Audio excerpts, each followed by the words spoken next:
So I'm over here at the house, and if you've seen obviously the fire video, you would know what the house looked like, but it's currently looking like that. Just to give a quick update for some of those who probably are wondering, the demo crew came in and I mean they weren't messing around and they took it out pretty fast. So slab's gone, everything's gone, and they even got some trees, so it's very open. But the house used to be there. Pretty crazy to see. So yeah, I'm selling the 67 Bronco, but the problem is the keys were in the house somewhere, and obviously you just saw the house. I couldn't find them. 'Cause some stuff was salvageable, and I did find a lot of things, but I couldn't find those 2 little silver keys. So I had to order a new ignition kit and door lock kit, and I'm gonna try to throw that in today. So what's up, guys? Update. I'm not really sure how much of the previous footage I'm gonna have in here, but it's currently Tuesday, and it got really chilly here in Central Texas. And of course, I picked the hoodie that has the holes from the fire, and it's not doing a very good job at keeping me warm.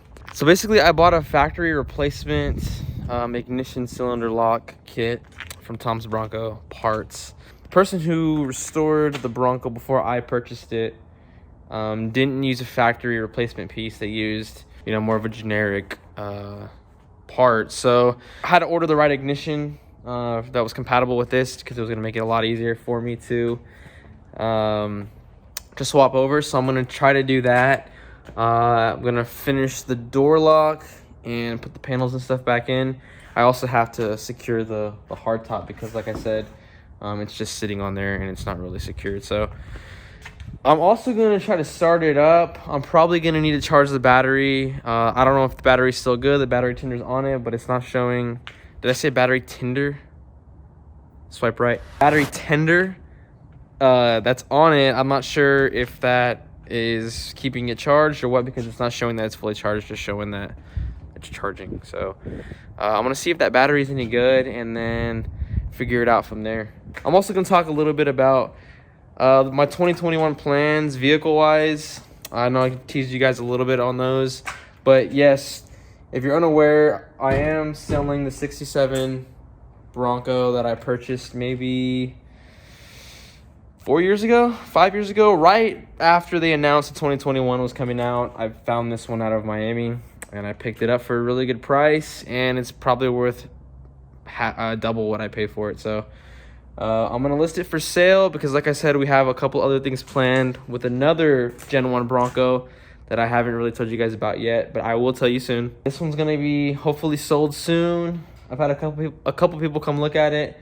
Just not really, they haven't really pulled the trigger on it yet. So I literally get messages every day about it. And so yeah, once I get it started and everything sorted, I think it's gonna go pretty quickly. So if you haven't already realized this, that behind the shop, you have like the outcasts. So we have the 67 Bronco. I have the Lightning parked there. I'm just parked there momentarily. We got these little bad boys. But we have this thing too, which is a 66 Mustang convertible that we've owned probably, I don't even know. I think I might have not even been born yet when my dad bought this. Yeah, it's supposed to be my dad's retirement project whenever that day comes. But we've done a little bit of work to it, patched the floor, you know, done some different things here with the frame and the suspension. That, I mean, we have a lot of parts, we just haven't done anything.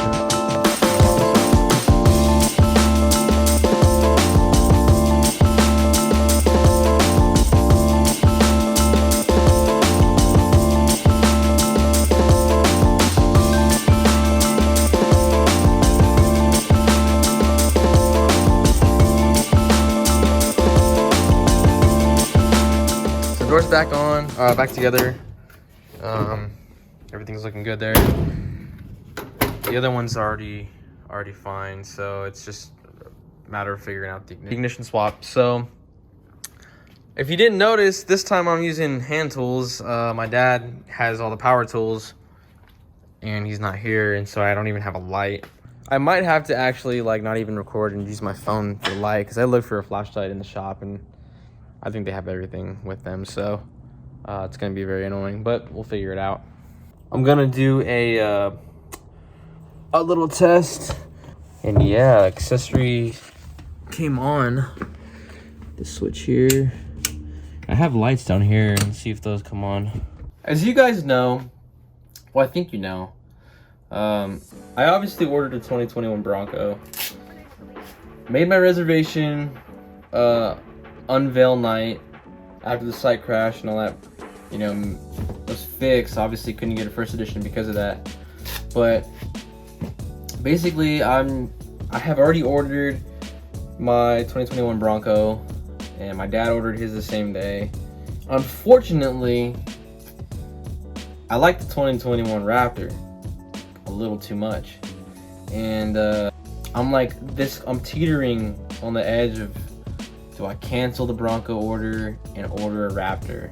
Really, the only benefit to the Raptor, it looks so good from the factory. I mean, 37s from the factory is ridiculous. 35s from the factory on the Bronco are really ridiculous in itself too, but you wouldn't really have to do much to the Raptor to make it look good rolling right off the line. Like, I could literally buy the Raptor, drive it, and not have to touch it, because it's just gonna look sexy from the beginning. Like, the road dominance is gonna be off the charts. Like, I do think the Broncos look good. I feel like that one's not gonna be as dominant from a visual standpoint right off the showroom floor. I feel like I'm gonna have to put probably 10-15 grand into the Bronco, which I would have done anyways, because I don't ever really drive anything stock. I always do some kind of modifications to whatever I drive, especially for a daily. But I feel like I'm gonna have to put more money into a Bronco than I would to a Raptor right off the bat. And so for price range, there's gonna be a price difference, right? We got our Broncos at a sticker, so no markup. So we're probably looking at like 61 to like 64, maybe with taxes and everything. Again, that's just numbers that I'm throwing out there right now. I don't know those numbers exactly. So I think the Raptor, from what I'm hearing, the Raptor's not going to change much in the pricing from the 2020 Raptor. And I think that's really hard to believe, because how much more development they've done on it. You're talking about like the 5-link suspension. You're talking about, you know, the 37s from the factory and all these different things. The carbon fiber, the nicer materials. I just don't see how it's not going to go up, you know, 5 grand at least. With that being said, my point is, could I buy a Raptor and enjoy it as much as I would a Bronco? I think the Bronco is going to be easier to drive because it's smaller, easier to park. That's going to be great. But I think the Raptor is just going to have a little bit of an element that the Bronco won't, and vice versa. You're going to lose out on not being able to take the doors off, the roof off. But, you know, you could haul more in a Raptor. You can get crazier with the modifications, I feel like, on a Raptor. That's the thing. Like, I'm over here saying I wouldn't have to do anything to it modification wise, because it's going to be almost perfect leaving the factory. But at the end of the day, I know myself, and I know that I'm going to want to put wheels and tires. I'm going to do bumpers. I'm going to do LED lights. I'm going to do, you know, whatever. And by the time I'm done with that, you know, if I spec out a Raptor, it's going to be really hard for me not to get the Recaros. It's going to be really hard for me not to get the carbon. And by the time I know it, I'm probably looking at high 80s for price. And that's going to be a lot. Could I have the same enjoyment in a Bronco that I would have in a Raptor? Personally, for me, everyone's freaking out about the V8, the Predator motor. Absolutely, like, I think it's going to be amazing. It's going to be really cool. I think the Raptor in itself is already better than the TRX. I've been saying this for years. I'm not just a diehard Ford guy, which I am, but I think Ram blew it when they built the Rebel. And I think they blew it because it looks too close to what a T-Rex looks like. I think the T-Rex does look better. Most people aren't going to know the difference between a Rebel and a T-Rex. And I think that's, for me personally, that's not good. Because you're going to spend that kind of money on something, you need to have that wow factor.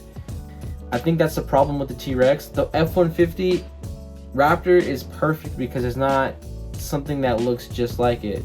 You know, they did the Tremor, which is similar to what a Rebel was. The F-150 Tremor is the Ford version of the Rebel, in my opinion. And I think that's perfect because it's still off-road, it's beefy at a reasonable price, but you're not spending the money that you would on a Raptor. And it doesn't look identical to a Raptor. You know, the Rebel and T-Rex, yeah, there's a lot of differences, but there's a lot of similarities, and I think that's where Ram blew it. They did a great job with the T-Rex. I'm not going to discredit them. I just think that the Raptor set the bar when it came in, and obviously the T-Rex could talk some trash because the T-Rex was like, what, 4 years newer? So yeah, of course it should be better. It's like comparing an iPhone, you know, 11 to an iPhone 5. Of course it's going to be better. It should be better because they've developed it and they saw what the market's done, they saw the competition, and they have a goal to aim for. I think Ford upped the bar again, and even though it has a V6, I think the bar has even been raised further because of what they've done with the suspension. 37s from the factory is ridiculous. And then to be able to have a spare tire 37 is just mind-boggling to me. It looks so tall in the videos that I've seen. I can't imagine what it looks like rolling off the showroom floor. It's gonna be mind-boggling. They literally had to change the assembly line to be able to build these things. It's that crazy. So I think Ford Raptor is still the king, and me personally, I would prefer to get the V6 EcoBoost over the V8 Predator.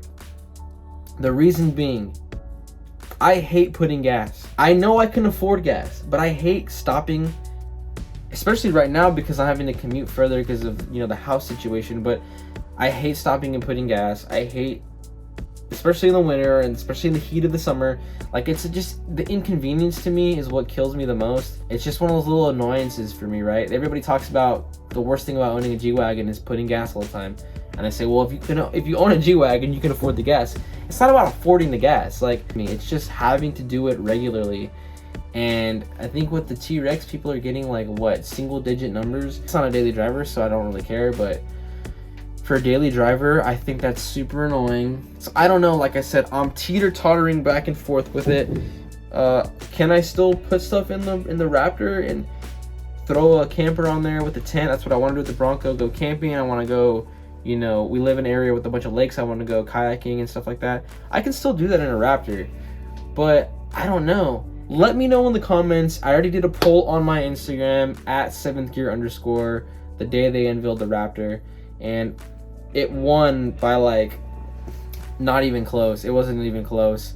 People chose the Raptor over the Bronco if they had to choose what to drive, and that kind of confirmed what I was thinking. Like, man, this thing looks good, it sounds good, and is it worth canceling my order? Drop a comment, let me know what you think. If you have a Bronco on order, are you second guessing yourself as well? I know I can't be the only one. If I'm stressed out about trying to figure out if I want a 2021 Bronco or 2021 Raptor, life's pretty good. So with all things considered, as crazy as 21 has been so far for the family, I'd rather have these problems over anything else.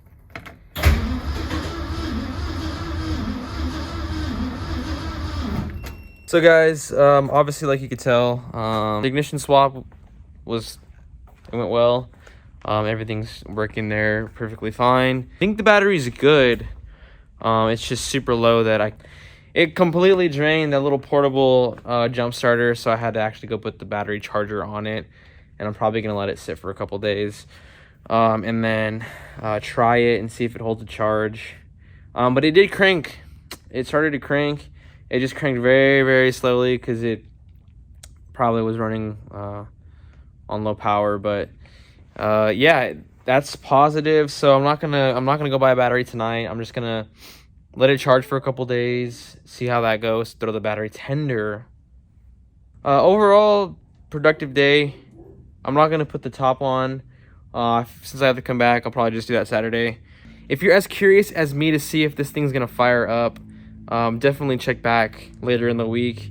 We're also gonna have to do some work to this thing. The carb's not on it, and I have a show scheduled for this thing at the end of the month, and so we're gonna have to make sure that that thing fires up. If you haven't already, please like and subscribe. Thanks for watching, guys. I'll see you guys in the next one.